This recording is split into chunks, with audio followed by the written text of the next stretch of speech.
गणेश जी महाराज की जय। आइए आज हम सभी भगवान, जब प्राणी की मृत्यु हो जाती है, जब 14 मासिक श्राद्ध 14 पिंड हो जाती है, इसके बाद मनुष्य की पितर मिलन होती है, उसे सपिंडीकरण की कहा जाता है। कहता है कि जो प्राणी इस शरीर को त्याग के जो चले जाते हैं, उसकी सपिंडी होती है। और सपिंडी का मतलब हुआ पितरों से उदय होना, अपने पितरों से मिलन करना, ये सपिंडी है।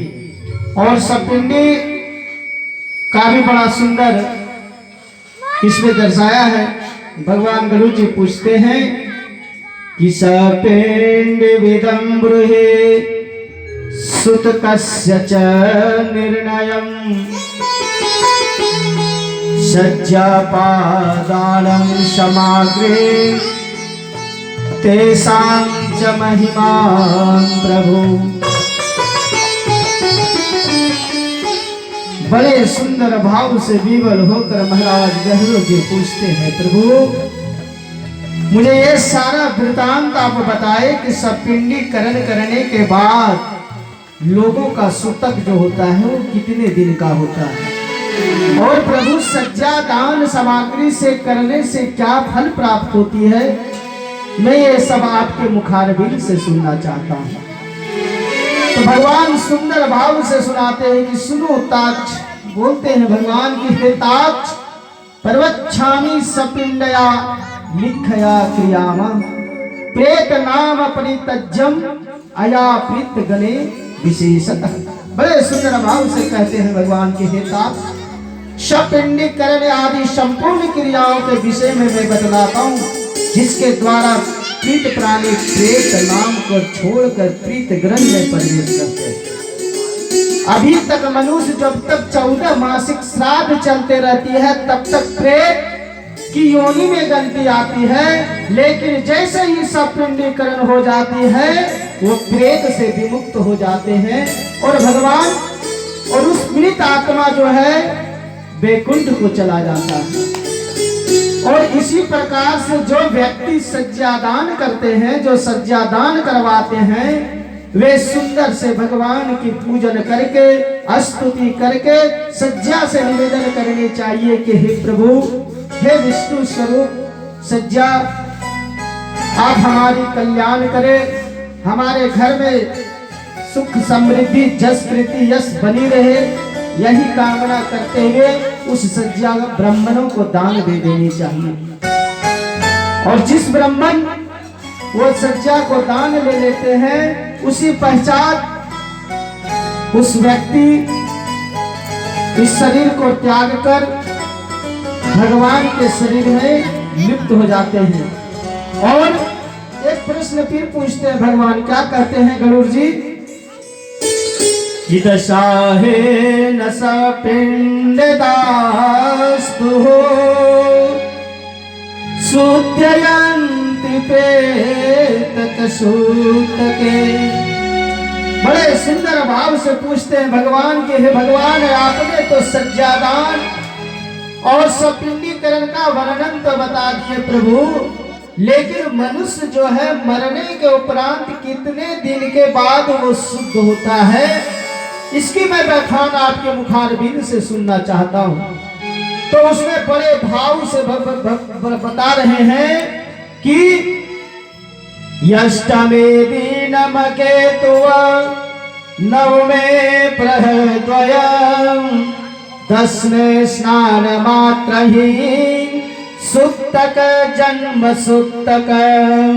बड़े सुंदर भाव से भगवान बताते हैं कि अगर ब्राह्मण के यहाँ अगर यदि सुतक लगी है तो ब्राह्मण 10 दिन में शुद्ध हो जाते हैं, और क्षत्रिय के यहाँ यदि मरे हैं तो वह 12 दिन में शुद्ध हो जाते हैं, और यदि वैश्य के यहाँ मरा है तो 15 दिन में हो जाते हैं, और यदि शूद्र के यहाँ अगर मरा है तो वो 1 मास में शुद्ध हो जाता है। और वह शुद्ध होकर प्रेत संबंधी सुतक में सब पिंडी 10 दिन में शुद्ध हो जाते हैं, और उसे सारा छोड़कर सभी कार्य को कर लेनी चाहिए, इसमें जरा सा भी संकोच नहीं है। और बड़े भाव से भगवान कहते हैं, इसीलिए हर समय मनुष्य को यही होना चाहिए कि यह जो जीव है, इस जीव की कोई भरोसा नहीं है। ये 5 तत्व से शरीर बना हुआ है, लेकिन फिर भी ये शरीर नाशवान है। और भगवान बड़े सुंदर भाव से बताते हैं, इसलिए कहते हैं कि अब कभी भी अपने शरीर पर अभिमान मत कर रे बंदे, शरीर पर अभिमान मत कर।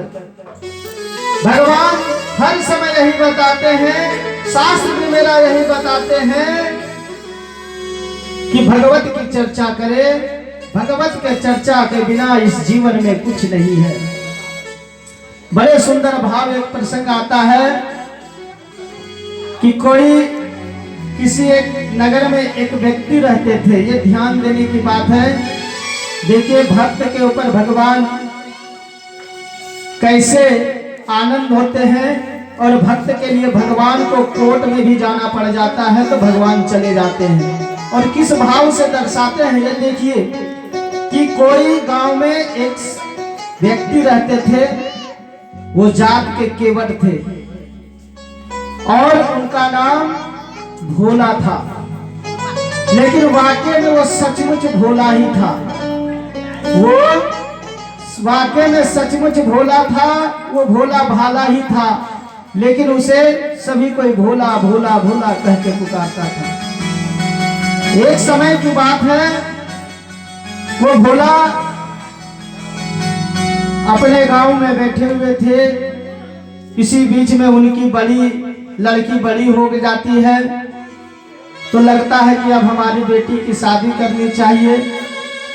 तो उनके बेटे ने बोलते हैं कि बाबा, तो एक काम कीजिए, बगल का जो नगर सेठ है उस सेठ के पास जाकर कुछ रुपया ले लीजिए, और उस रुपये से हम अपनी बेटी की शादी कर लेंगे। इसके बाद हम लोग सब कोई कमा उमा के उसे दे देंगे। फिर भोला बोलता है, जैसे ठाकुर जी का इच्छा हो बेटा, वैसा ही करेंगे। और वह भोला जो है फिर वहां चला जाता है उस सेठ के पास, और सेठ से जाकर अपनी सारी व्यथा को बताते हैं। सेठ उसे पैसा दे देते हैं। पैसा लेकर आने के बाद वो अपनी बेटी का शादी कर लेते हैं। शादी करने के पश्चात फिर बेटा बोलता है, बाबूजी तू बोलते हैं जो भी करेंगे मेरे गोविंद करेंगे, मेरे भगवान करेंगे। भोला इतना भोला भाला था कि वो सारा चित भगवान के ऊपर समर्पण कर देते थे। एक दिन की बात हुआ, बेटी का शादी हो जाने के बाद जब भोला कुछ दिन बीत गए, उनका बेटा सभी कोई कमा के अपने बाप को पैसा दिए कि पिताजी आप जाके सेठ को ये पैसा दे दीजिए, जैसा गोविंद की इच्छा होगा बेटा वैसा करेंगे। और वह पैसा लेके सेठ के पास चला गया, सेठ को पैसा दे दिया।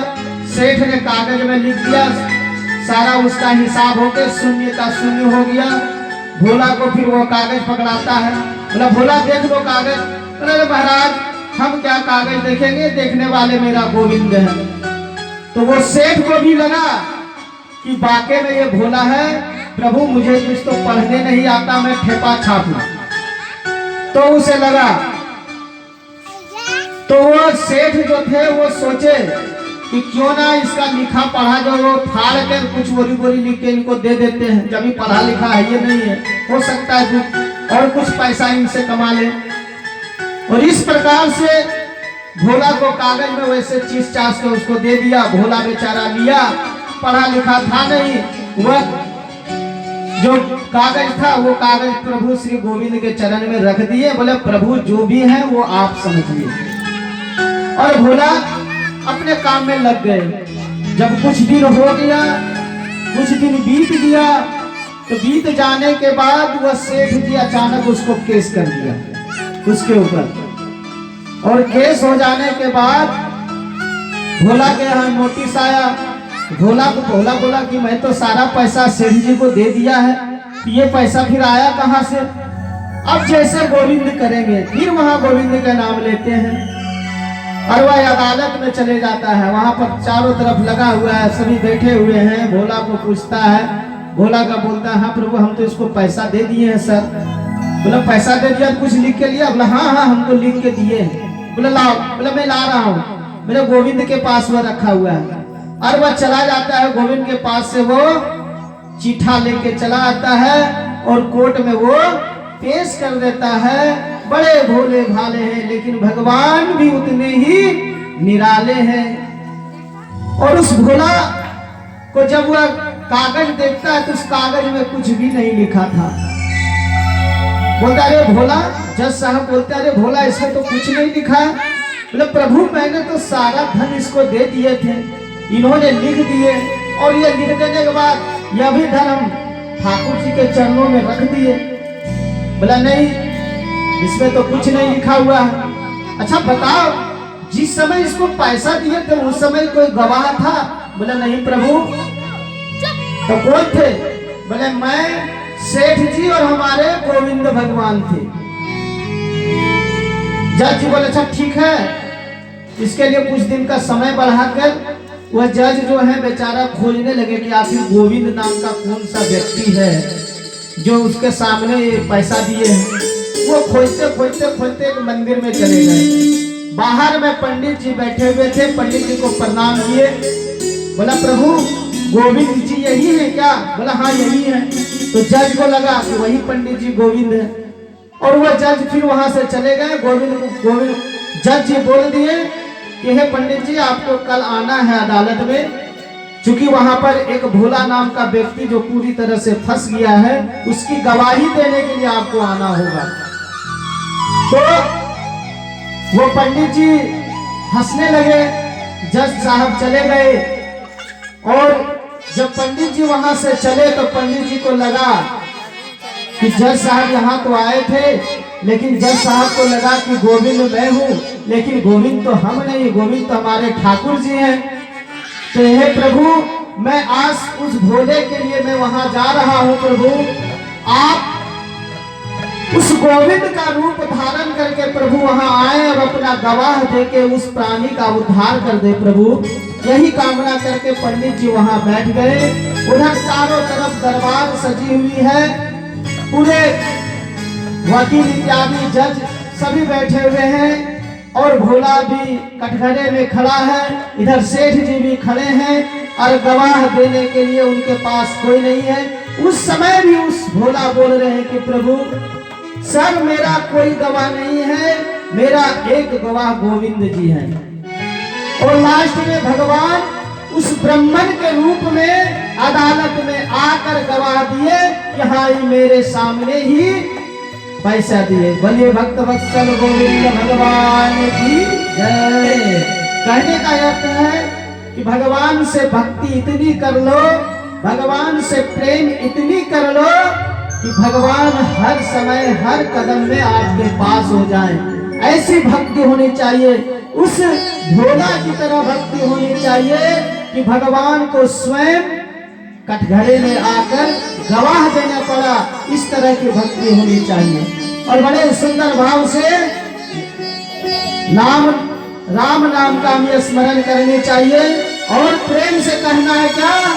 राधे राधे जपा करो, राधे राधे जपा करो, कृष्णाम रस पिया करो, राधे राधे जपा करो, कृष्णाम रस पिया करो, कृष्णाम रस पिया करो, कृष्णाम रस पिया करो, राधे राधे जपा करो, राधे राधे जपा करो, कृष्णाम रस पिया करो, राधे जपा करो, कृष्णाम रस पिया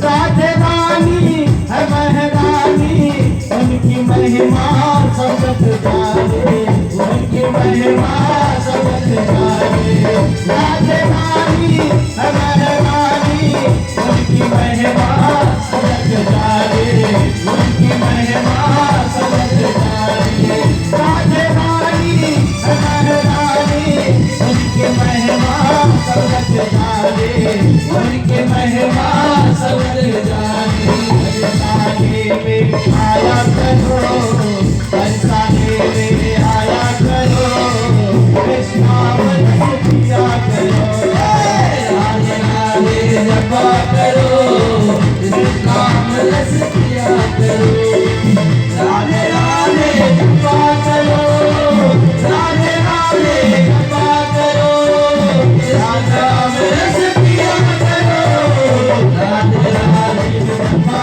करो, कृष्णाम रस पिया करो, राधे राधे जपा करो, कृष्णाम रस पिया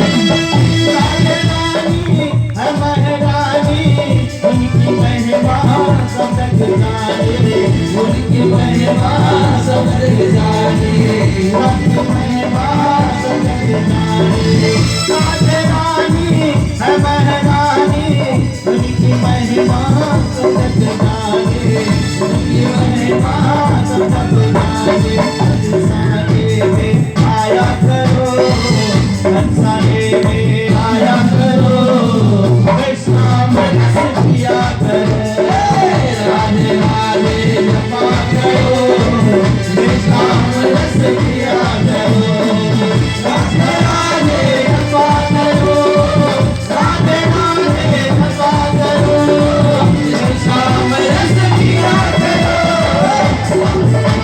जपा करो, कृष्णाम रस पिया करो, राधे राधे जपा करो, कृष्णा